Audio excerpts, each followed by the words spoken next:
Welcome to The Blast Zone, the podcast where we dig up the bombs that shook Hollywood and try to find out why they went up in flames. This week, more like Warcraft. Fucking got 'em. This is Warcraft.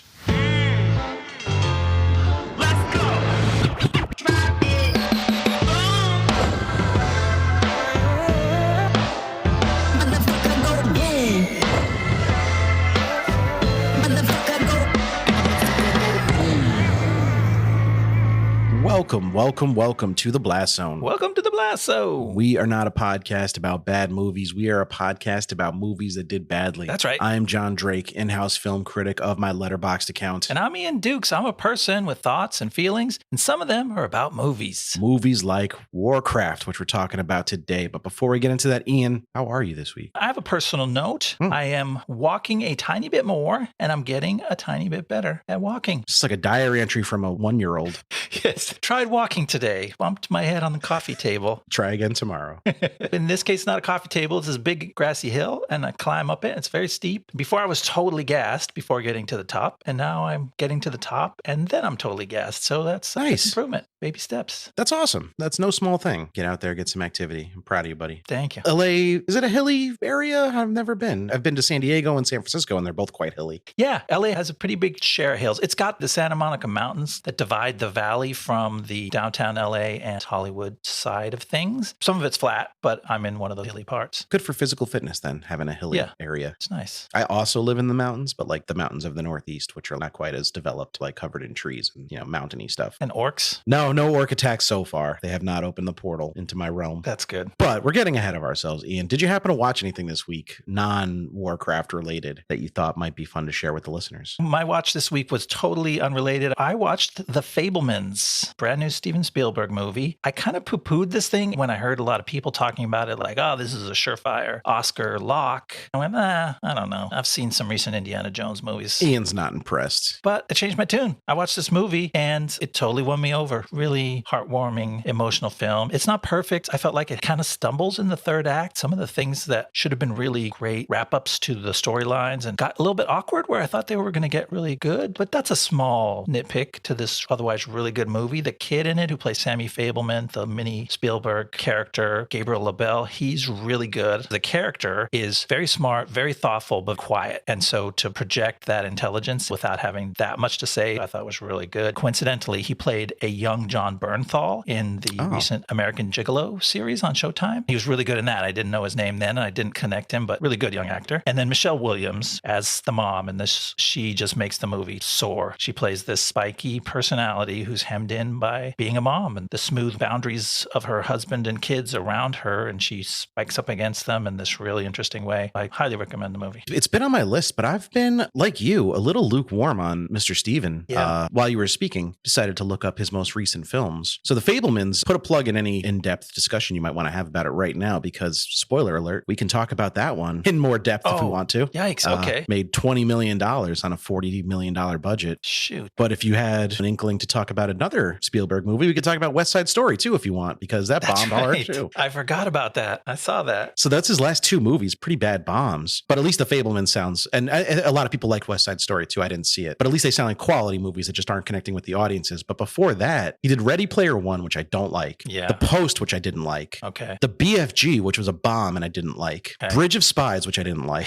Kind of like that. Lincoln, which I didn't really like. Okay. Lincoln's carried by like good performances, but I don't find it to be like a super compelling movie. War Horse, which I didn't like. Okay. The Adventures of Tintin, which I didn't see. Yeah. Indiana Jones and the Kingdom of the Crystal Skull, which I fucking hated. Universally bad. And then Munich, which I loved. Okay. And War of the Worlds, which I also am a ride or die stan of in 2005. Yes. So we got to go back to 2005 to find like a Spielberg movie I really loved. Yeah. That's not great. No. What happened to old Steven Spielberg? I mean, he's clearly making some passion projects with West Side Story and The Fabelmans. Those both seem like ones that were near and dear to his heart. So kudos to him for getting those made. He's got the kind of clout where he can do that. But I wonder if he's going to go back to the well. I know there's another Indiana Jones movie coming, but is he supposed to be directing that? I don't even know. I've avoided hearing anything about it. I mean, he's 75, so no one would blame him for slowing down at this point. But we'll see where his career goes. It's interesting. It's been a rough couple decades for old Stevie. Not that those movies weren't financially successful by and large, but maybe just not as critically successful as he'd hoped. Yeah. And you're right, Bridge of Spies wasn't bad, but I thought it was kind of boring. It was a little dry. But you struggled to find a thematic tie-in to this week's movie with your movie. I, on the other hand, am fucking bringing it this week. I'm filling the gap. I'm stepping up. Thank you. I want to talk about what just about everyone's talking about this week, the premiere of The Last of Us TV show on HBO. Yes. Which I know we both, spoiler alert, really loved. So good. So fucking good. It's a real delight. It was one of those things with a lot of hype, and you're like, oh, I hope this is good. And you're like, oh, shit, it really is. Now, I liked Chernobyl a lot, and I know Craig Mazin was the showrunner. I didn't realize that. Chernobyl was a really well-made miniseries dealing with like grim, apocalyptic subject matter. Yes. So clearly in his wheelhouse. I'm also a big fan of the video games. I've played both Last of Us video games. So I have that baggage going into it where I'm like, it might be good on its own, but is it going to pay homage to the series? And is it going to be faithful to it? And so far, not only is it faithful, I think it improves on it in some ways with pacing. Oh, really? There's already some scenes in the first episode that color in some more aspects, especially of Joel's relationship with his daughter early on. Okay. We get a little bit more of that, which I really enjoyed. It's just a super well-made, top-shelf prestige TV, and I'm really excited to see where it goes. And it's a zombie apocalypse story of a certain flavor, which you would think is so worn out. And I didn't know if I could be entertained by a show like that. And then yet when it's done really well like this, you're like, oh yeah, actually I remember why I love this genre, because it's fucking cool. Right. It's been done to death by now, but when it's done well, it's still so captivating. And it's a good juxtaposition with today's movie because it shows, video game adaptations, one handled well, one handled not so well. Not that Warcraft is the worst movie we've ever reviewed or anything, but it misses the mark in a few really big ways. But also, I have a little bit of a rant I want to go on about zombie shows and apocalyptic shows, is that I'm so fucking sick of seeing the early stages of some kind of outbreak or event and then fast forwarding decades into the future. I'm much more interested in seeing the gradual collapse of society than I am seeing like it begin and then just skip to the end, like where the world has already ended. And I know it's expensive to film that type of stuff because crowds, and you need stuff like we saw in this episode, plane crashes, and big things are going to go wrong. Systems are going to fail in very dramatic ways. But man, I just really want a show or a movie like Contagion. I guess the Soderbergh movie is one of the better examples of this I've seen, where they stick to in Cloverfield too, maybe, but that's more of a monster movie. Don't give me 20 years later. Show me like 2 months later. Like that's what I really want to see. When stuff is still recognizable, but it's starting to all fall apart. You're saying don't give you 28 weeks later, give you 28 days later? You know what, Ian? London was already empty. It's too far out. That's true. Give me 13 days later. It was empty. He woke up and there was nobody. How did they get that shot? They had no money. They couldn't close down that street in London. Is London just really sleepy early in the morning? I remember them saying like they did that at 4 a.m. or something, but still. Yeah. You could tell too, just by the way the sun's hitting and stuff, that it's super early. Yeah. Still impressive. 28 days later rules. I'm not poo-pooing that, but also it doesn't really scratch that itch for me. I hear you. All right. So Warcraft, let's get into it. Ian, we're both nerds,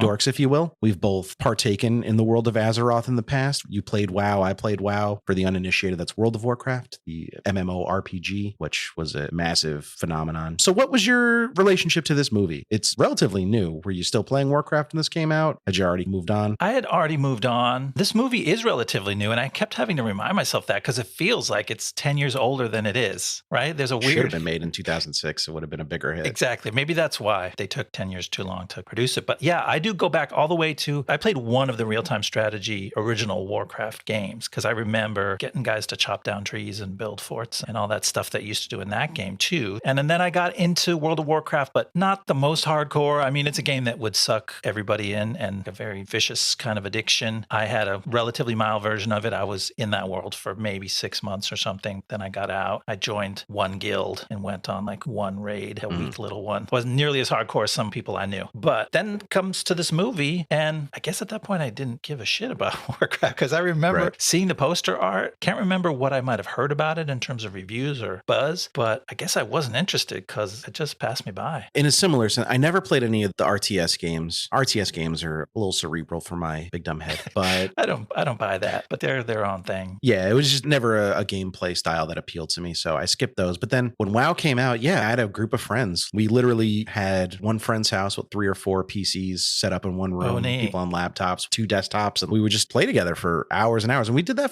I probably was like deep into WoW for 2 years, went on a couple raids. I had a couple top level guys. For any gamer listeners, Lord of the Rings Online was my bigger MMO obsession. I played that one much more, but I had a WoW, I had a Tauren Druid, which was my character. I think that's what I had. No shit, really? Yeah. Were you Resto or Elemental? I went Restoration. I wanted to be a healer. I think Elemental sounds more correct, but I don't actually remember the distinction now. Was Elemental the shapeshifter one? I don't remember. There might have been 3 trees you could have done with them, but I went restoration is all I remember. Okay. So I was a healer. That was fun. Staying on the back, help people. Yeah. Look for the helpers, right? That's what they say. That's a famous World of Warcraft quote. But much like you, by the time this movie came out, I was well past my expiration date on World of Warcraft. And frankly, I thought the movie kind of looked like shit. So I never saw it. And okay. When the reviews came out, they were overwhelmingly negative. And I just said, you know what? I'll catch it at some point. And then I started a movie podcast so I could watch it. Solves a lot of problems. Let you catch up on some old promises. Yeah. But I remember being like mildly excited when I first heard that Duncan Jones was doing it because I'd really liked Moon. I saw Moon too out of not knowing anything about it. And that was when I barely knew Sam Rockwell. And I fell in love with Sam Rockwell. I'm like, holy shit, this movie is really weird, spooky, and cool and moving. And this actor is awesome. And whoever directed this must be really great. And it turned out to be just okay. Maybe, I don't know. You know, I think Source Code is also pretty solid. So he had 2 kind of back-to-back hits on his hands. And then I don't know what went wrong after that. Was his dad like ghost directing some of them, maybe? Post David. It's been downhill. Yeah. That feels a little mean to say. It does feel mean. He went through a lot during the filming of this movie. I think his wife became ill. She had diagnosed with breast cancer, and his father passed away. But I don't want to put too much of it on Duncan Jones. This is a big-ass property. There's certainly a lot of forces at work when you do a movie like this that's tied to a hugely popular piece of IP. And that's just a hard thing for any director to navigate. I'm going to try not to cast too many aspersions on Duncan Jones. I wouldn't if he followed this up with a good movie, but he followed this up with Mute, which is a fucking pile of shit. So it seems like maybe he lost his mojo a little bit. But he did say about this movie that he's equally proud and furious about it because, you know, he likes some parts of it. And he compared making a movie of this scale to the death by 1,000 cuts metaphor where you get notes and then, you know, timetable shift because this actor can't work at this time. And then these props aren't going to be ready in time. And this set needs to be redone. So you have to shoot out of order now. And then you got to change the script because you're not going to have as much time in this one place. And like just all the moving parts that go into a movie of this scale, he was probably unprepared for. But can any director really prepare for it? Because it seemed like a bit of a haphazard project. Gives you more respect for Peter Jackson when you're like, holy shit, that guy did 3 at a time. And they were even more complex, bigger in scope. But then he made the fucking Hobbits, which I watched all 3 recently. And everybody's mojo dies sometime. Now he just makes Beatles documentaries. Yeah, it's a good gig. All right, do you want me to talk about the making of this movie? Yeah, let's hear how this thing happened. All right. On November 15th, 1994, Blizzard Entertainment released their real-time strategy game Warcraft, Orcs and Humans to great reviews and commercial success. The sequel, Tides of Darkness, released the following December, was even better received. The 3rd game in the series, Reign of Chaos, wouldn't be ready until July 2002, but was a true blockbuster, setting sales records and garnering many Game of the Year awards. But the best was still yet to come for the Warcraft franchise. On November 23rd, 2004, the massively multiplayer online role-playing game, World of Warcraft, was released and was immediately a cultural phenomenon. Warcraft was now a household name, and naturally the next step was to turn it into a big-budget Hollywood movie. Lights, camera, Azeroth. Originally announced in May 2006, the Warcraft movie would have a winding road to get to theaters. Although they initially intended the movie to be released in 2009, it was revealed in 2011 that it was still in the development stage. Sam Raimi was originally attached to direct but dropped out, and Duncan Jones, aka David Bowie's son, who was coming off 2 well-received sci-fi films in Moon and Source Code, was hired. Jones immediately expressed his displeasure with the current script, as it was too cliche in its humans are the good guys and the monsters are the bad guys approach to the story. Jones's idea was to make both the humans and orcs have good and evil characters on the side to give the plot more nuance. Thank you. Let's not treat orcs like they're some kind of monster. Paul Dano, Travis Fimmel, Anson Mount, and Anton Yelchin were all considered for the lead role of Anduin Lothar, military commander of the human holdfast of Stormwind, which eventually went to Fimmel. The lead female role of Garona Half-Orcan, who, you guessed it, is half-orc and half-human, would eventually go to Paula Patton after Idina Menzel, Debbie Gibson, Julie Delpy, Allison Eastwood, and Leighton Meester were auditioned. There were a lot of women in the auditions, not so many in the movie. With a whopping $160 million budget, pre-production was underway. Cinematographer Simon Dugan indicated the film had an unusually long prep time of 12 weeks, in addition to the 18 weeks of shooting. Principal photography began on January 13th, 2014 in Vancouver, and once that was completed, it was on to the extremely long post-production phase, which lasted a whopping 20 months. Warcraft was originally scheduled for release in December 2015, but was delayed to June 2016 to avoid avoid competition with The Force Awakens. And of course, that worked out well, and the movie was a huge hit. Just kidding.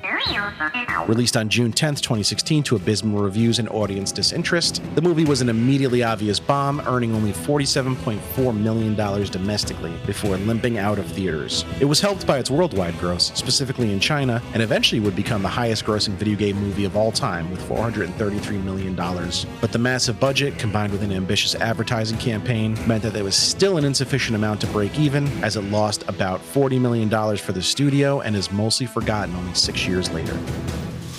That big gap, which is what we started to talk about, has got to explain some of the lack of interest here. I was remembering back to when I played World of Warcraft. It was the first game I played where you actually sort of lived and you represented a persona in a virtual world, and you could meet real people. You could conduct a life there, and it really felt like you lived there. It felt like, oh, I spent a summer abroad in Azeroth. It sunk into your brain in a way that felt like you had spent time living in another place. The part of your brain where like vacation memories go, that's where it lived. So it had this really deep connecting feeling. And I listened to a podcast of some video game geek type gaming podcast, and they were just so pleased by seeing the things that they loved. Like our classical definition of fan service absolutely worked on this couple of podcast hosts, where it was like they were still close enough to it that like, oh, and then I saw the creature and it made the sound that they make. And then when the griffin flew into Stormwind, it flew on the exact path that it would go in the game. And they were like, and I giggled and I screamed in the theater. I was never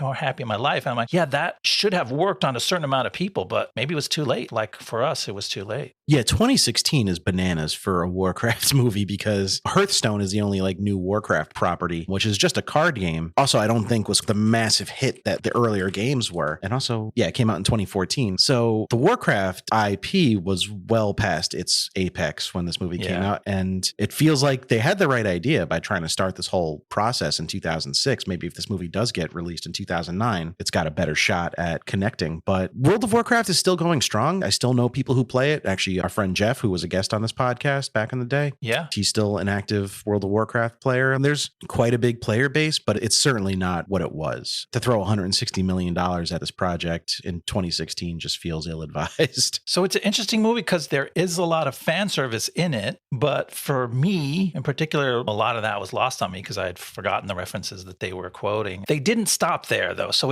I don't think that's why the movie failed, because they thought they could just do fan service. They tried to make a complex, serious, high fantasy film, and I think they actually tried too hard. They stuffed it with too much complexity, and so it falls down as a story of its own, as well as maybe just being too late to resonate with an active fan base. Yeah, I don't want to besmirch this movie as being lazy or like a cash-in. You're right. Like there was care and real attempts to make a compelling high fantasy story that would appeal to fans of like even like Willow. That type. They really wanted to build a world here, but they just came up short in some really fatal ways. There's a lot of parallels to Lord of the Rings in this, as there is with anything in contemporary fantasy. Everybody owes a big debt to Tolkien, but you can see some direct parallels in the story and the way the characters interact and what they do, and in just the depth of characters. But maybe that's the wrong model. It's way harder than you think to actually pull off what Tolkien pulled off, which is to have some core characters that are like, that's where the heart of the story is, Frodo and Sam. But yet, yeah, you can have a million favorites out of Lord of the Rings. You can be an Aragorn guy, you can be a Gimli guy. You know I'm a Gimli guy.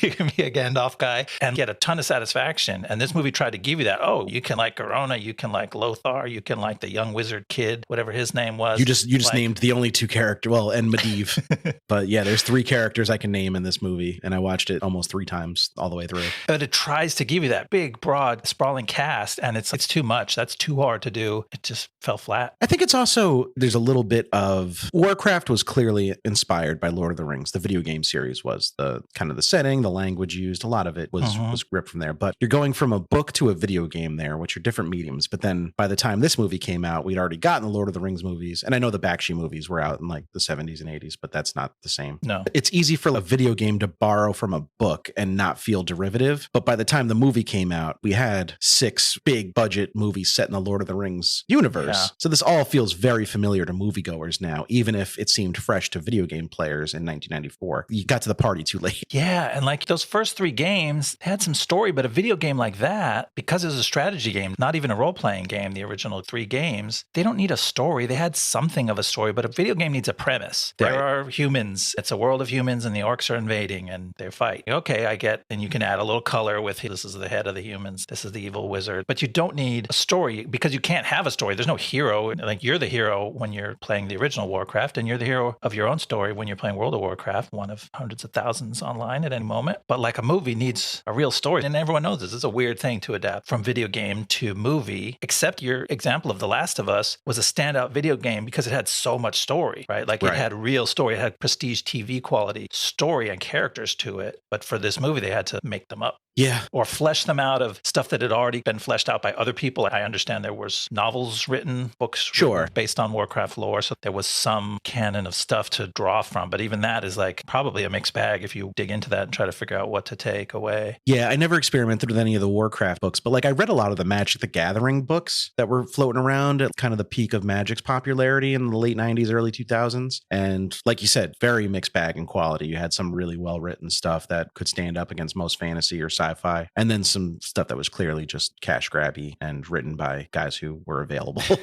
Maybe weren't so passionate about the subject matter. So yeah, it's tough to cobble together a cohesive story from those disparate elements. And I think they came up with a decent enough story here, but they simultaneously tried to cram too much and too many characters into it while also not doing a good job of setting up what the central conflict is and what the stakes are, I think is what it boils down to with the movie. The conflict on the global scale is pretty easy to understand. You get that in the first 10 minutes. The orcs' land is dying. They're leaving it. They're coming to a new land, but somebody lives there. So like now there's going to be a war, and who will win? And we get to meet characters from both sides. And I think Duncan Jones was spot on. It's not like a particularly deep observation, but to go, hey, there should be sympathetic characters on the orc side and not just the human side. Was a good observation. And he actually pulls that part of it off pretty well until he gets bogged down into the minutia of the negotiations. Like it gets complicated in the second half, overly complicated. We have an orc that we like, and we like him for a clear, easy reason at the beginning. And then it's like everything is set up to be, oh, is it a fake out? Is it real? Who really can be trusted? And that stuff gets fatiguing. Right. There's too many double crosses and things of that nature going on that weren't necessary. Just tell a good, solid story. Speaking of the story, should we walk through the story? Let me boot up the old PC. Here we go. In a dying world, there lives a warrior people called orcs. An orc warlock named Gul'dan plans to use his dark brand of magic called the Fel to lead the orc horde through a portal to take over a healthy world called Azeroth. But Azeroth is already full of humans, not to mention elves and dwarves, so you know there's gonna be a war. Among the orcs is Durotan, the chieftain of the Frostwolf clan, played by Toby Kebbel, a decent orc who's not thrilled with how Fel magic draws its power from the deaths of innocent captives. As the orcs begin raiding Azeroth's Stormwind Kingdom, a young wizard named Khadgar, played by Ben Schnetzer, spots traces of the Fel magic. So he warns the king's commander, Lothar, played by Travis Fimmel, who warns the king, Lane, played by Dominic Cooper, who calls for help from the Guardian, a big-time wizard named Medivh, played by Ben Foster. Can you just, for the listeners, spell Medivh so they can see the absurdity we're dealing with? If I transliterated it correctly, it is Medivh. That's what I got too. That seems accurate. The names in this movie, they name the characters like a pharmaceutical company names new drugs. They were like, we need unique combinations of letters that have never been patented before, and they rolled the dice and they got Medivh. But I remembered it because it sounds like you started to say medieval and you stopped. Right. But then it's confusing too, because I'd say like 80% of the time they just call him Guardian. Yes. Which is a little bit... Yeah, it feels like another Tolkien thing. Everybody has multiple names, especially wizards. It's cool if your wizard has a few different names you can refer to him by, but it's confusing. We all remember Mithrandir. I don't know how many of us remember Medivh, but he's played by my fucking boy. Like literally, maybe my favorite actor, Ben Foster. Really? Okay.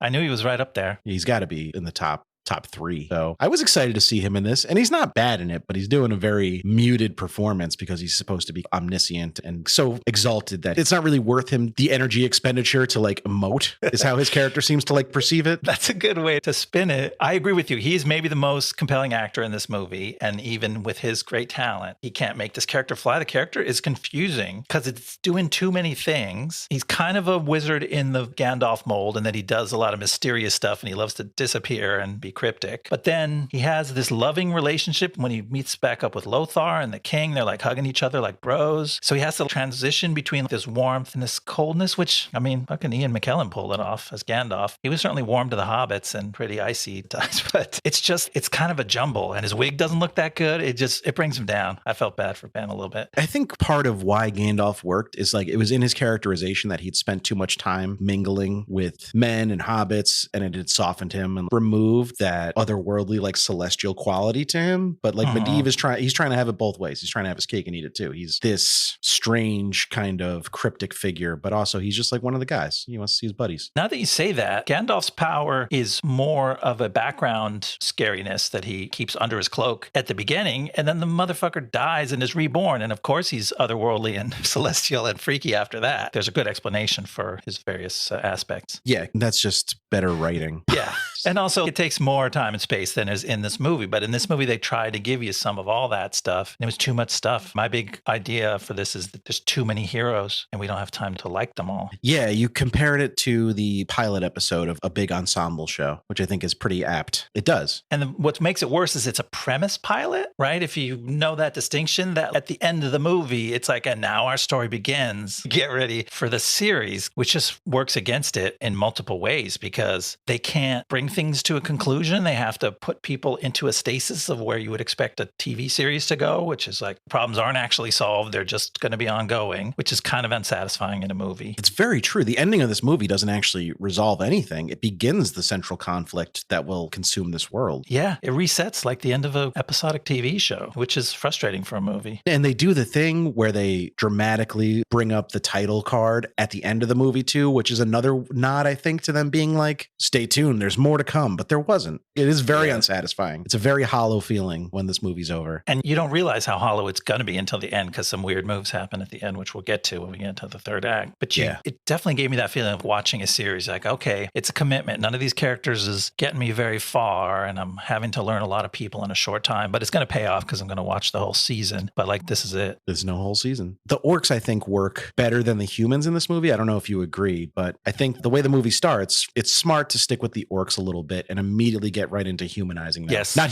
humanizing might be the wrong word because they're literally not human. They're very orcized, but they're very relatable. No, I think the first sequence of this movie, which is meeting Durotan and his pregnant wife and some of the other orc characters. Draka, I think her name is, or right? Man, is that right? That's good. I didn't take a second to even listen to her name. Hold on. I could be totally wrong. Oh, let's see. You got Pazuzu. No, it was Draka. You're good with the names. Look at that. Your track record is perfect. Yeah, no, it's engaging. I'm like, they do some really relatable stuff. It's a couple lying in bed talking about their baby they're about to have. They have a great rapport. You're like, oh, these creatures are ugly as shit, but I like them because they're acting like people. And then you have some feeling for them. He sneaks her through the portal because he's like, we got to get out of our world. It's fucked up. We can't have a kid in this dying world. And it's kind of a problem. And it leads to the baby dying and getting resurrected by the wizard, which is a huge amount of irony because the wizard is evil and Durotan's about to turn against him, but yet he owes his baby's life to this magic that he doesn't like. It's really relatable and rich with irony. And like most of that doesn't pay off. Then it just starts to cool off from there and fade. To give the movie a little credit too, like what you're saying, it does a good job of walking a very careful tightrope between the orcs need to be scary and warlike marauders essentially to really be believable as a threat to the kingdoms of humans. But then to balance that with, we're going to have essentially a protagonist on the orc side, but he can't be like, you can't make them too warm and fuzzy, but you still need to make them likable to some extent. It's a tough balancing act and they managed to pull that off. There's some real relationships. Like on the second watch, I even got more out of the relationship between Durotan and his right-hand buddy. I forgot that character's name, but yeah, me too. They have a relationship, a really tight friendship. They also have scenes where they're like buddy and reflecting on their lives. And then they actually have a split. His friend turns against, I didn't really even realize that his friend turns against him in the middle and regrets it. And all that is just buried because there's so many stories giving you so many plot points. I didn't catch it till the second watch. It is extremely glossed over, like kind of the interpersonal dynamics going on, especially on the orc side. To the same point, I completely missed that whole storyline my first watch through. Okay. And it crystallized at some point during like my third watch, I think. This is it's not a movie that spoon feeds you, but I don't think it does a good job of spelling out its plot machinations. It goes too far in the opposite direction of spoon feeding you. You really need to dig to get some of this subtext. And it's unlike other movies where we found rewarding to go back and dig out more stuff, like maybe The Empty Man, which I found impenetrable on first watch, but I'm like, oh, actually, that's really cool. And that's really cool. That is things I started to pick up. This one, you pick them up and you go, yeah, but they're kind of just mediocre versions of all these tropes, movie tropes that you recognize. The movie's better when you catch on to what's going on and you're not totally lost, but none of them are like, oh, that's really awesome. They're just okay. So we talked about Draenor a little bit. Let's talk about Azeroth, where most of the movie's going to take place, because first up, we meet Lothar. He's fine, right? Like, he works as an audience surrogate to some extent. He's over it, but still loyal to his king, but kind of a drunk. I don't know. Like, I thought he was a fine character. Maybe not what you look for as your fantasy protagonist, though. He doesn't have a ton of layers. Yeah, I saw him called the protagonist of this movie. I didn't think of him that way. I'd say Garona is probably the protagonist of the movie. Yeah, because she's sympathetic. Like, she has vulnerability and wants and desires, and they're challenging, and she fights through it. But so does the kid wizard, Khadgar. Is that his name? I don't fucking care about that kid at all.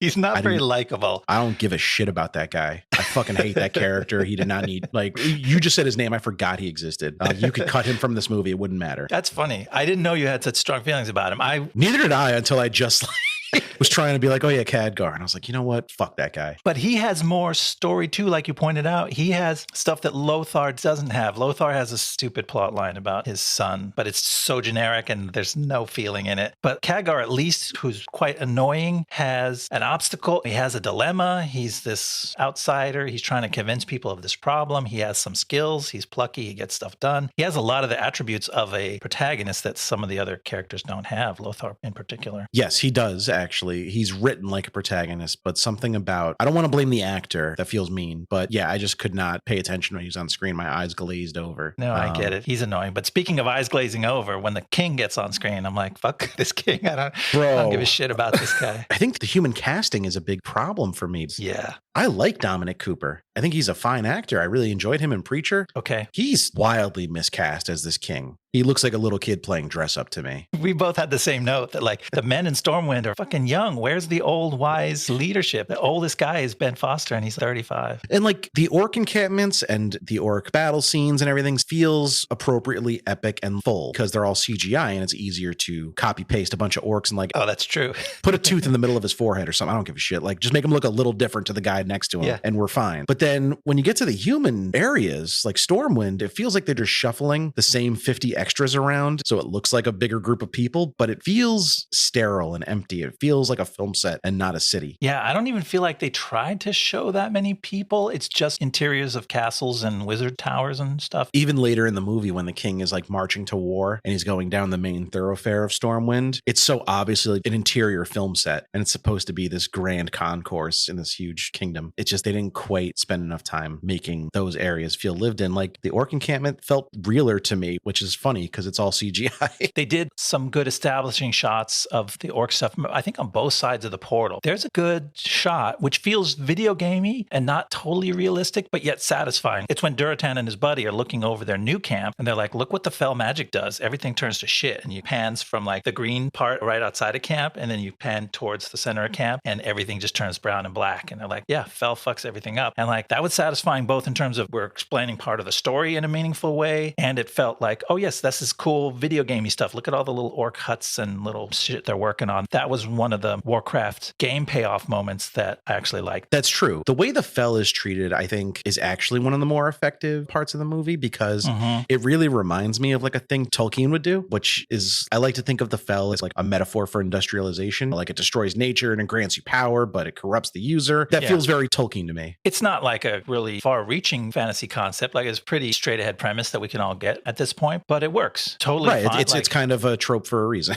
That's totally sufficient to drive this movie around. The concept of them invading, them using a magic that's corrupting their own stuff, and that some of the orcs are going to have to rebel because they can see the writing on the wall that it's not good for you to be fell-based. Fell beast, isn't that what Gandalf calls the Nazgul's mounts? Yeah, fell is like a generic adjective that's archaic except in Tolkien, and I thought they were using it that way until I realized it was capitalized, and it's the name of the magic. Yeah, now. Okay, do you want me to walk through the middle of the movie? Yeah, let's hear what else happens in this big old movie. Lothar and friends go looking for orcs in the woods, and wouldn't you know it, they get attacked by some. Medivh casts a spell that kills all the green orcs who are imbued with fell magic, but the non-fell orcs like Duratan escape. The humans rescue an enslaved half-orc woman named Garona, played by Paula Patton, who tells them about the evil orc Gul'dan's plans for conquest. Meanwhile, Duratan decides that the fell is bad, and that he's ready to leave lead his clan against Gul'dan. So Garona proves her newfound loyalty to King Lane by helping arrange a meeting between Durotan's faction and the Stormwind folks to plan a truce. But Gul'dan's bad orcs ambush the meeting, and Medivh intervenes, just enough to let the humans escape. Afterwards, Khadgar,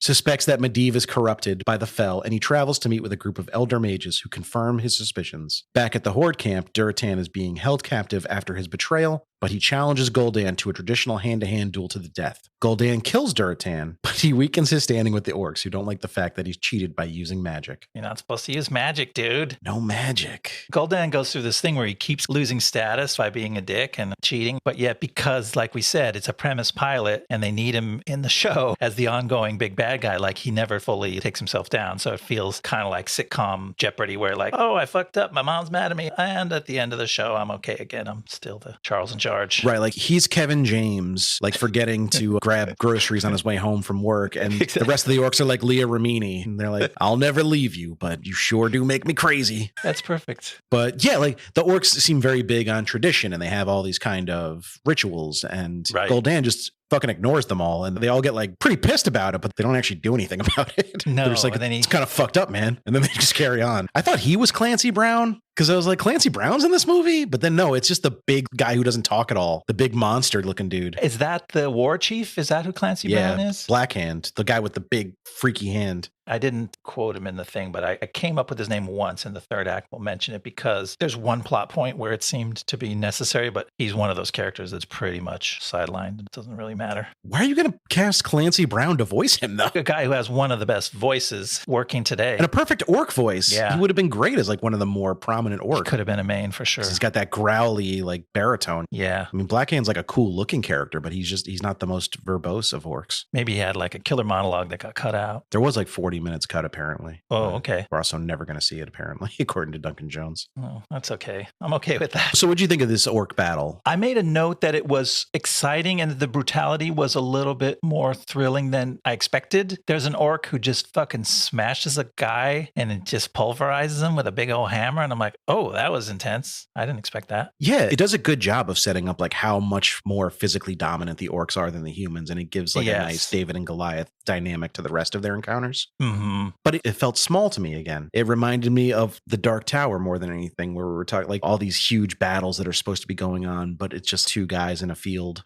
that's yes, kind of like a little gully. I don't know. You never really got any wide shots that were impressive of the two forces doing battle. And I know it was a small scale skirmish at that point, but yeah, I don't know. It still all felt very ground level. Till the end, they do restrict the battles to be these small contained things. Like this first one is very much just an ambush of 12 on 12 or something. And it all happens in a forest, so it's like everyone's just jumping out from behind a tree and you can't really tell how many people there are or what's going on. One thing that I could tell is that Medivh is there on this first battle, right? Sure is. This is when we first learn what a crappy ass wizard he is, because the battle breaks out, dudes are dying fast, right? Like you said, it's clear immediately that the orcs are just smashing men to the ground and throwing horses and taking out 5 at a time. And the wizard, who's literally the guardian, like his job is to keep the men safe, fucking stands and watches for a while. And even the kid gets off 2 spells in the first 10 seconds. Fucking Medivh stands there and watches for a minute and then casts 1 spell. And yes, it kills all the dudes, but couldn't you have just stopped some of your men from getting killed? It immediately puts him in a bad light. I wanted like Tim Meadows to be there, be like, give him a minute, son. Medivh needs to think about his entire life before he casts a spell. He does. And the kid just says some magic words and lightning bolts start shooting out. And Medivh is like, abracadabra. And he looks at one hand and he looks at his other hand, alakazam. And he's break cast. And it's like, is that like a game thing? Is like casting time a major like casting time definitely factors into it if you're like a warlock or even like my druid. You definitely have some spells with longer casting times, but none quite as long as Medivh's spell, which seems to go on for 45 seconds. Yeah,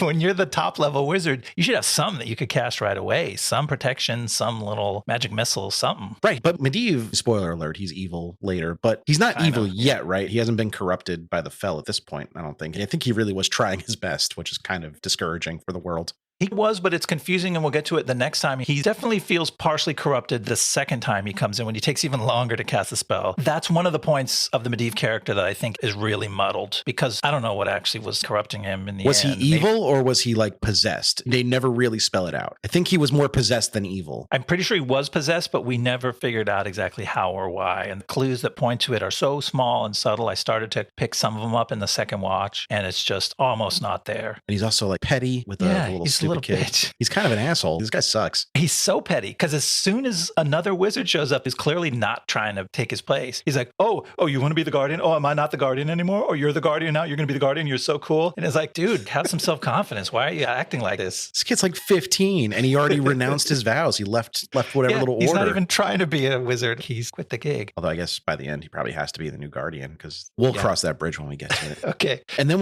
let's talk about Garona, because my Garona. We need to... we like her. We like her. I mean, Paula Patton, one of the most beautiful women to ever live, I think. She's very pretty in this. They had to paint her green and they had to make her look a little bit like an orc, but they held back. Yeah, they held back to keep her hot. She's got 2 little teeth instead of the horrific tusks that the full-on orcs have. I think they're pumping her eyeballs up. I don't think her eyeballs are naturally quite as big as they are in this movie. In Hollywood, actresses get accused of plumping their lips. I think she plumped her eyeballs. I might be revealing my ignorance here, but is that Paula Patton just painted green, or is that a really good CGI of just like Paula Patton? It's a good question, and it's interesting that it's hard to tell. It says something for the quality of the CGI in the movie, which is overall pretty high, that we couldn't say for sure. Except for those fucking dwarves. Don't get me started on the CGI dwarves. They are bad. Fucking terrible. But yeah, that's neither here nor there. But yeah, I know what you mean. At some points, I'm like, that's definitely Paula Patton in front of a camera with some fangs in on her lower jaw. Like, this is an actress acting with stuff in her mouth. But yet, she does look a little fake. And that's why I think the eyes were a clue to me. Like, she's partially CGI enhanced, but yet she's there. The rest of the orcs don't resemble humans as closely as she does, because she's half human, obviously. Their CGI is a little more like, you just accept it because they're creatures. They're not people. But with her, like, if she is CGI, it's really impressively done, because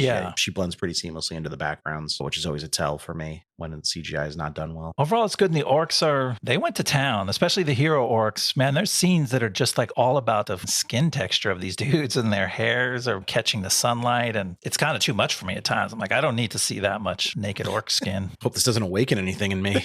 Yeah, no, Garona made me have the hots for an orc, so I'm not sure what that says about me. She was attractive. But all the human men in this movie are attracted to her too. In a creepy way, man. Lothar. Wait, is his name Lothar? Yeah, and Anduin Lothar. Somehow I thought there was an I in his. All of a sudden I was Lothario. That I mixed it up with something else. Lothar has an actual romance with her, but if you look at the way it starts, it's fucking creepy. She's pretty much his prisoner, and he's getting all in her face and being sexual with her. And I'm like, no, this is not comfortable. This is not right. And then she makes everyone feel bad, because they're all like, one at a time, they're all like caught staring at her, because she is very pretty. And then she goes into the story about, she first tells them, you couldn't even stand sex with me, you break a bunch of your bones. And then Lothar's like, how did you survive? You were enslaved by the orcs. And she gives this line, broken bones heal stronger. Mine are very strong. And it's like, holy shit.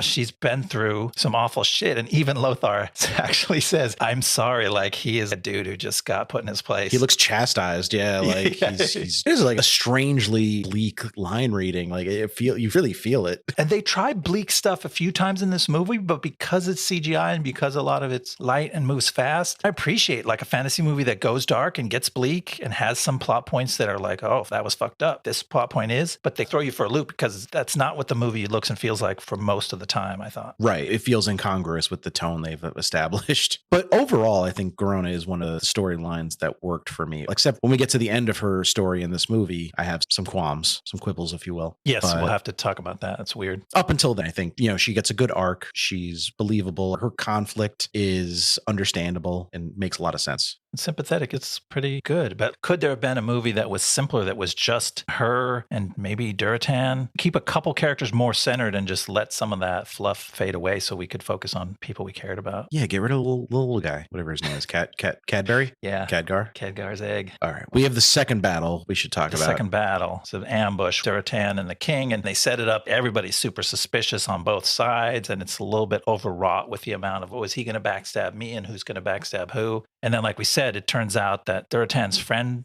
did set him up. He's the one who told the green orcs that the non-green orc was meeting with the men. But you learn that not on your first watch of this movie. You learn that when you see him peeking over the ridge for 2 seconds after the battle. Very subtle. They're really trusting you. Orgrim is his name, by the way. Thank you. Yes, Orgrim. They are really trusting you to have your eyes glued to the screen every second of this movie. And it's not that kind of movie. But yeah, pretty much I was like, oh, it doesn't matter. It's just, yes, of course, the bad guys are there and they're going to fuck things up because we need action and we need things to go wrong. And then Medivh is there. He's supposed to be keeping tabs on everybody. We complained about him taking like 45 seconds to cast his first spell. I clocked it. 3 minutes. The men and the orcs are fighting. There's an ambush. There's literally the worst kind of jeopardy you could imagine. The king is in direct threat. And the guy takes 3 minutes to cast the spell. And all it is like a wall of lightning bolts. It's not the most amazing thing you ever saw. If he's supposed to be the most powerful wizard in Azeroth, I can't imagine what like a shitty wizard would do. And on my second watch, there's a moment when he starts to cast that spell where he talks to himself and he goes, come on, dude, just like the old days. Like he's trying to coax himself into being a good wizard again. Oh, has he lost his mojo? I think he's lost his mojo. Yeah. But it's... Oh, and maybe he taps into the fell to get his strength back. Maybe. That's the struggle he's going through. And someone gives him like a little green pill and is like, take this. And he'll be casting spells for hours. But should they have not shown that? If that was supposed to be the story, I think you might be writing the script for them now. Because all they do is vaguely allude to like his helper guy back at his tower says, oh, I told you shouldn't go outside. You know how things are. And there's all this sort of vague allusions to he's dealing with something and he can't be the guardian that he wishes he could be, but he still wants to be. But it's so vague and it's never explained really what it was. It's a big hole in the movie. When you can't shoot your lightning bolts like you used to, that's projectile dysfunction. Nice. Thank you. I think we ought to wrap up the second act right there and bring this thing home. Here we go. Up in his wizard's tower, Medivh allows his fell side to take over. He mutates into an evil creature and begins helping Gul'dan open the portal that will let the entire horde invade into Azeroth. Khadgar returns to Stormwind and recruits Lothar to help him go to the tower and fight Medivh. God, I hope anyone understood what I just said. Meanwhile, King Lane and his army meet the orcs on the battlefield for the big showdown. The humans fight bravely, but are losing badly. Lothar and Khadgar defeat Medivh, and Khadgar even drives the demon out of him, which we didn't know was there, restoring him to good. And with his dying breath, Medivh alters the portal, stopping the orcs from invading and allowing some of the Stormwind army to escape the battlefield. But King Lane remains behind. Surrounded by orcs closing in, Lane insists that Garona be the one to kill him to allow her to gain hero status among the orcs, so that in the future she can work for peace from the inside. Lothar arrives at the portal just after Lane's death, and he thinks Garona betrayed them. Lothar then challenges the orc war chief Blackhand, played by Clancy Brown probably, to a ritual duel. Lothar wins the duel, allowing him to take Lane's body back to Stormwind. There, Lothar is chosen as the new leader of the Alliance, preparing to fight in what's sure to be an ongoing world of Warcraft. Clancy Brown had one of my favorite lines in the movie when he goes, I was like, whoa. He's good at that. Really glad they brought in the big guns for this one. Now, I just wanted to sidetrack us for a second, because here you have a line in the notes about plots not worth mentioning, Durotan's baby. But I just want to draw some attention to the fact that in this movie, at the end of the second act, Durotan dies. He gets killed by Gul'dan, right? At the beginning of the third act, I think, his wife dies. She's killed by another orc, a nameless one as far as I can remember. Okay, yeah. She like bites his neck and he stabs her in the stomach. And then Durotan's baby is just floating down a river and we never know what happens to it. So what the fuck was the point of that whole storyline?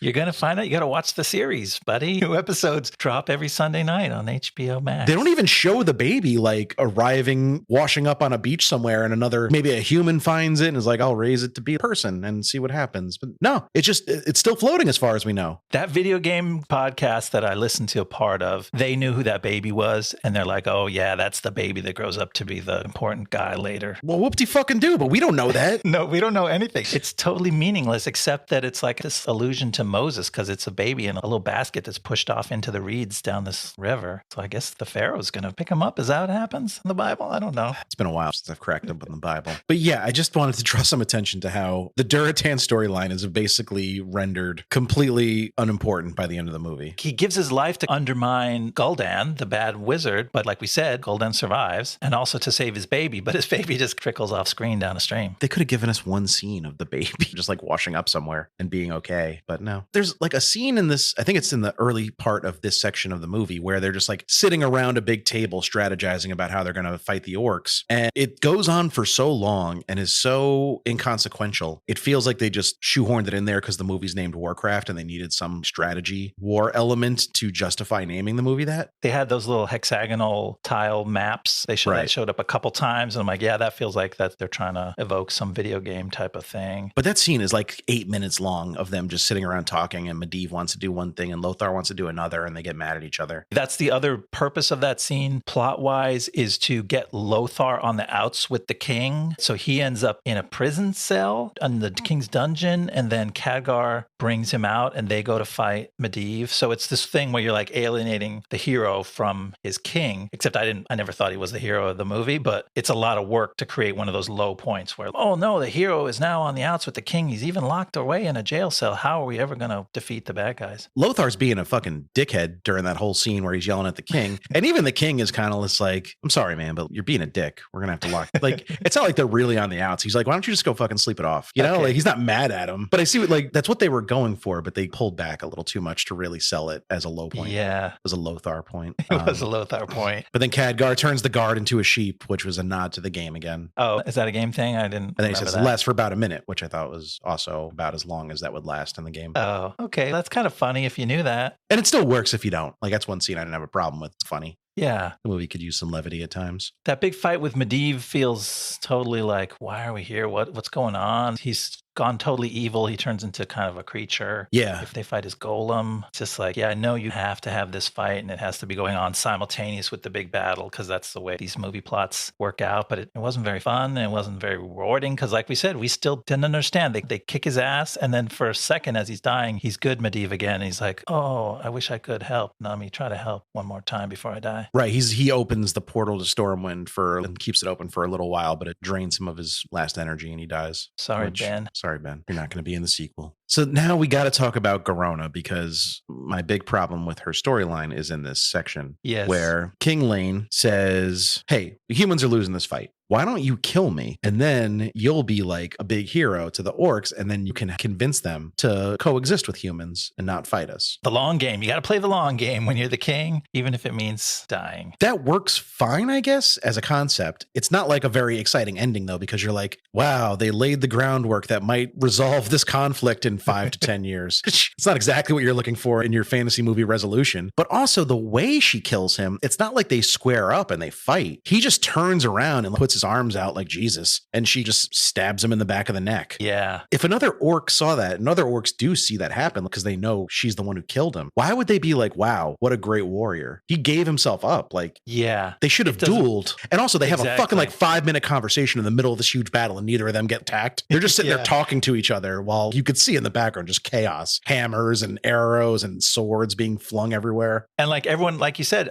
almost everyone else has escaped. So there's only like a dozen Stormwind guys left and they're surrounded by 700 orcs. And yet somehow they have time to have a long debate about how to handle this. I think it was just mishandled by the movie. Again, I don't really have a problem with the king's plan, even though, like I said, it's a bit anticlimactic. But they should fight in that way that sometimes movie characters who like each other had. Like, I know that's a show that people aren't as fond of anymore, but Game of Thrones had a good example of this where Jon Snow is with the wildlings and he has to kill one of his Night's Watch brethren to prove to them that he's really deserted. And they actually fight and he kills him in a fair fight. Not a fair fight because the guy throws the fight, but they don't know that. Yeah. So that's the way you do that. Exactly. That would have worked much better. And if you just cut their conversation shorter, the movie doesn't have to be any longer. Exactly. There was plenty of time for some dueling there. And you're right. They blew the mechanics of that, but I feel like they also blew the emotion of it because it should be a moment. First of all, she and the king had no relationship. So it's not Lothar. Yeah, it's not that usual thing. Like I said, this movie tries some of these bleak moments, which are normally cool. So if a character in an action epic like this goes, you must kill me now, it's the only way to win, that's usually incredibly emotional. But it's not, first of all, because she's like, okay, I didn't like you anyway that much. I wasn't really a big fan of the king. But then they deflate it even further because the reason is not, it's the only way to win and get out of this. The reason is like politics, like, you must kill me. Why? Because that'll get you a seat at the table. And it's better to be on the inside than on the outside because you can work for change and eventually things will be a brighter day tomorrow. It's like, that's really what we're supposed to get emotional and cry about in the final battle scene. That's the climax climax of the movie. Yeah. A seat at the table for Garona.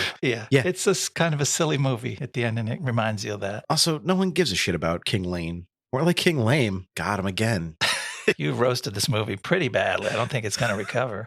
And then Lothar comes in and he's mad. And that's some fun tension. Lothar comes in. He's like, holy shit, my girlfriend just killed my king. This is fucked up. He doesn't see it, but he sees her dagger. He recognizes her dagger in his neck. Yeah. But all that is saved for next time. It's like in the next episode, when he has to confront her about this, shit's going to fly. But like, it's only planting the seeds in this movie. So it's not even very fun. Oh, and then I want to get to your point about Lothar just taking over Stormwind now? Yes. It's like, hello, there was a queen. We spent time with her. She was one of those kind of inconsequential characters, but it's Lothar's sister too, right? Yeah, it's his sister. She's married to the king. The king dies. And I'm like, okay, the queen is now in charge of this kingdom. And there's these awkward moments where two of them are together and they're looking at each other. And then it's like, no, excuse me, let the men handle this, baby. And Lothar steps forward. He's the king now. I don't know. It was weird. I got a weird vibe from the queen and Lothar in this scene, like his hands around her waist. I was like, you guys are brother and sister. But at first I'm like, oh no, you can't kiss her. That's your best friend's wife. And she just died like today. And I was like, wait a second, that's your sister. What's going on here? Yeah, more awkwardness. I know that scripts and movies are not made in sequential order, but it does feel like things started to come apart at the very end where like they stopped thinking through all the parameters. Yeah. And like we said, this movie ends. The orcs are now fully in Azeroth. They're in the land. They're still at war with humans as far as we know. And the human force is just significantly weakened. Medivh's dead. The king's dead. There's no more Fell, which, no, there is still Fell. There could be Fell. Yeah, I wasn't. Where'd Gul'dan end up? He's still around, right? Yeah, he's fine. I mean, that was the whole thing. They saved him at the end. And it's like now it's going to be Gul'dan versus Garona jockeying for power amongst the orcs. But did Medivh eliminate the Fell with his big sacrifice? That like shockwave that went out? Good question. I don't have anything to point to, but I came away with the impression that it could come back and be part of the story later. So basically we're where we start. Like all the orcs are now in Azeroth and they're still at war. So yeah, nothing really got resolved in this movie. Except I think they did definitively close the portal. So all the orcs didn't come through, but enough of them came through to be an ongoing problem. But I think the demon who started all this and was the one that Glenn Close warned us about. Spoiler alert. Why was Glenn Close in that scene? Glenn Close is in this movie. I was like, is that fucking Glenn Close? For no reason. For 10 seconds in just another weird thing that doesn't connect. But I think what the story is supposed to have told you is that there was some demon, the one that was causing Medivh to be corrupted, and also was the one who was powering the Fell that powered the portal because he wanted to have the orcs come over. That thing, whatever it was, which we didn't see, but there was only hints about, is now gone. So there's no more chance of opening portals, but there's still Gul'dan's here and he could do some magic still. I love when Glenn Close told Khadgar, trust in your friends. I was like, you mean the guys he met like yesterday?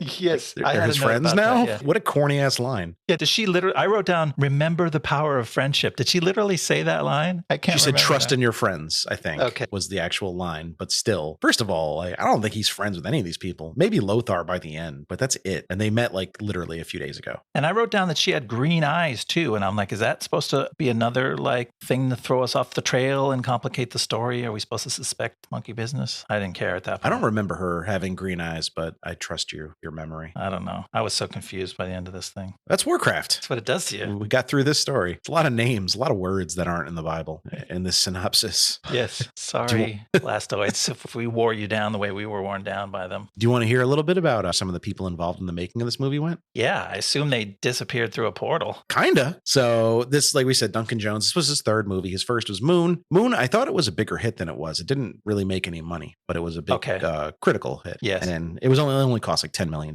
so it wasn't a big expense. And then Source Code came in 2011. That's the Jake Gyllenhaal, he's like stuck in a time loop thing, which is a pretty solid little sci-fi thriller. And that made more money than I remembered. It did quite well and also got great reviews. So he got handed the reins to Warcraft, his next big franchise IP, and obviously didn't work out. And then he's only made one movie since then, which is Mute, which was a Moon, quote unquote, spiritual sequel. It takes place in the same universe. I think there's some oblique references to the events of Moon. I didn't realize that. In the movie, it stars Paul Rudd. It's fucking god awful. So don't waste your time. Really? Okay. That's too bad. Yeah. It was a direct to Netflix movie in 2018, I want to say, 2019 or 2021. I don't know. Who fucking cares? It sucks. I got to look at the cover art. I can't bring any memory back of being aware of this movie. I know.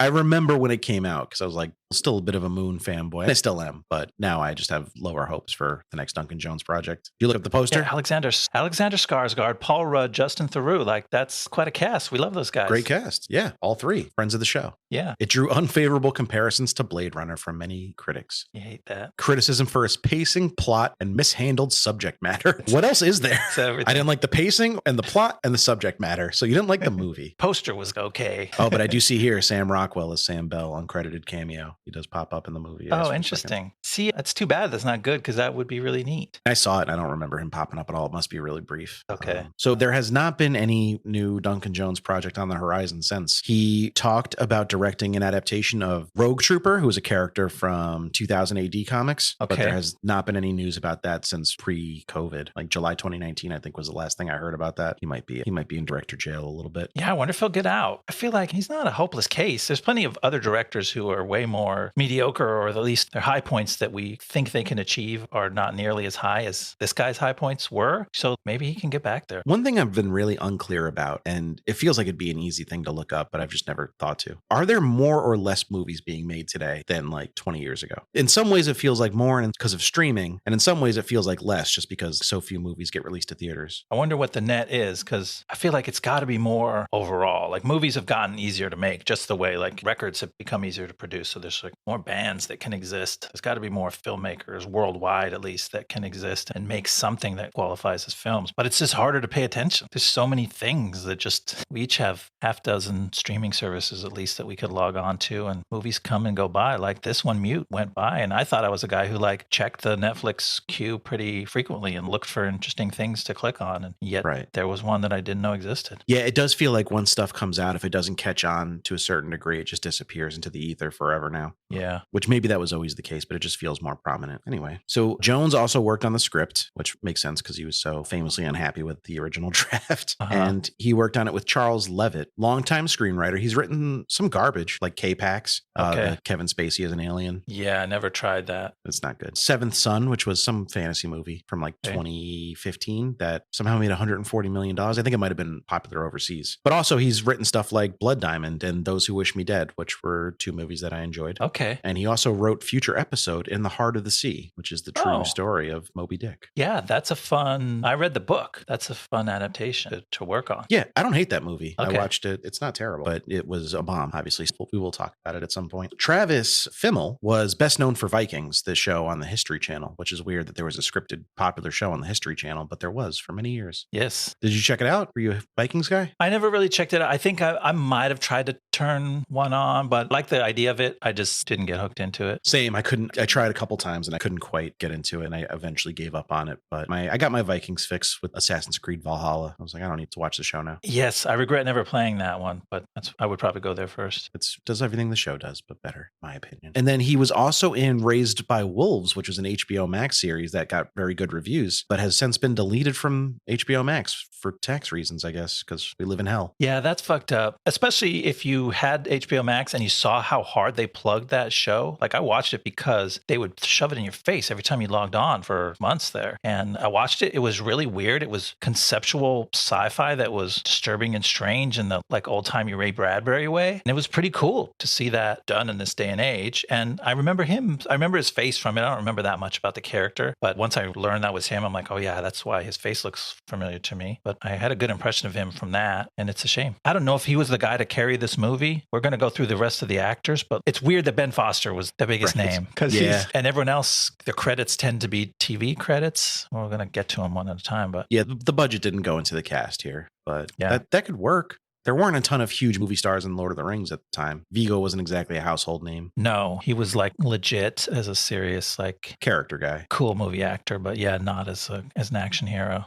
Ian McKellen was the biggest name, but even he was not like a guy you'd hire to open your movie. No, but I mean, if this movie was really good and kicked ass and everyone loved it, I guess Fimmel would be a household name now. He's fine, though. I don't dislike him. He's a pretty good actor, but he's stayed very busy. He's got several movies coming soon. Unfortunately, one of them is Rust. He's in Rust. Oh my God, that's the Cursed production? The Cursed production, yeah. That movie's coming out? It's supposed to resume shooting this month. Oh God, why? Why are they doing that? They just announced they're charging Alec Baldwin with $1 manslaughter for it. So I don't know how it's going to happen. That's even more twisted. I think they were almost done when everything has, so they might just need a couple weeks of pickups, but I'm shocked they're going through with it. We'll see. Yeah. But yeah, he's in there. Paula Patton has only been in 2 movies since this, and neither were big name releases. I think both were direct to streaming after she was in 4 movies in 2016. I don't know that anyone really saddled her with the failure of this movie. I'd be shocked they did. Yeah. You got her in green makeup, and she's not recognizable as Paula Patton right away in this movie. But she has stayed busy. She's been on TV a lot in a lot of shows. She was on Somewhere Between in 2017, Sacrifice in 2021, and The Devil's Promise in 2022. I've never heard of any of them. Yeah, me either. They are shows. Steady work, steady paycheck. Good for her. Yeah, she deserves to work. We talked a lot about her appeal in this, but she did some hard stuff to make that character looking as green and dorky as she did, and playing some of those really awkward things, like being sassy to a prissy king. Those scenes are just loaded with so much like cheesiness, and she did a good job with it. I would watch her in other stuff based on just this movie. I feel like I brought it up semi-recently, but she was in the 2005, 2006 maybe, Tony Scott and Denzel Washington movie, Deja Vu. Okay. And she's quite winning in that. If you're looking for more Paula Patton, I really like her performance in that movie. Cool. And that's just a real fun, stupid movie for me. It's got time travel and stuff. One of those Tony Scott and Denzel movies. It just works. Tony Scott and Denzel is a winning combo, so throw Paula Patton in there. It sounds fun. Check it out if that sounds up your alley. Except it's got the Jesus guy who went crazy, Jim Caviezel. Interesting. But he plays a crazy guy in it, so it kind of works. Okay, I can buy that. Ben Foster. I don't have to tell you guys about Ben Foster. It's my number one boy. Oh, that's Love the Ben only Foster. note you wrote in your notes. That is the only note I wrote. I'm not going down his credits one by one. You already know what it is. I was trying to think of, because I know you've probably seen everything he's done. I'm like, why do I like Ben Foster? And it's Hell or High Water for sure, which he's incredible in. And it's, what's the Thomas and Mackenzie movie that we struggled to come up with the name last time we brought it up to?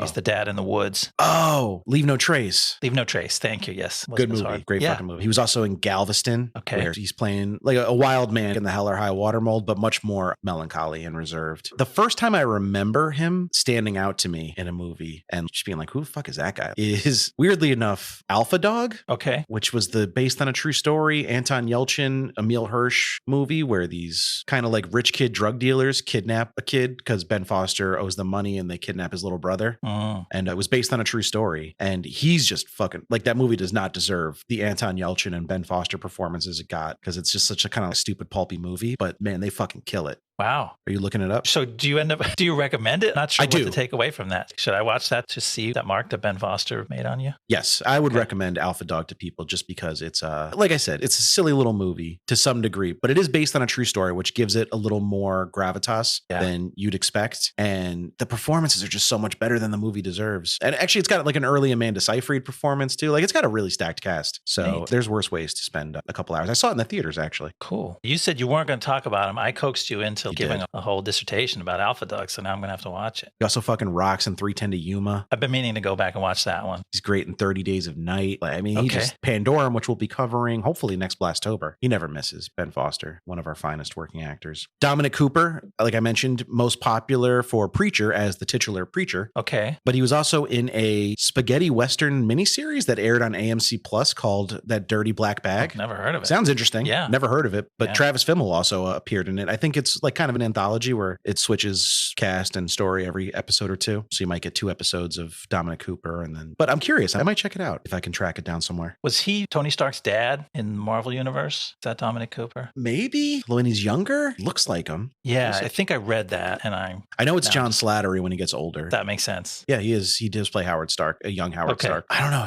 I can't buy him as the king. I don't know why. He doesn't exude authority to me. No, it set this tone for the movie that this is like boys playing Medieval Kingdom. Exactly. But in the right kind of role, I think he's pretty solid. He was in a miniseries called Spy City and an upcoming show called The Gold. He was also in Mamma Mia, Here We Go Again, and The Princess. I didn't see either of those. No, me either. But he's working. And I didn't add a note to him because I was so fucking annoyed with his character. But should we look up the actor who plays Kazgard and see what he's up to? I did pull up his page for a minute. Ben Schnetzer. Ben Schnetzer. Oh, he was Y in Y the Last Man. Oh, really? Okay. Which was a show I was very excited about in 2004 when it got announced. And then it finally came came out in 2021. I started it and it lost me. I don't know if that was your impression. I didn't even start it. I heard very bad things about it. He doesn't work constantly, but he works. He was in Snowden. I'm trying to look for things people would recognize from here. He's in the upcoming 3 Body Problem, which I'm excited about. Yes. I've been trying to start that book for a while and I haven't, but it looks really interesting. And the cast is phenomenal. Okay.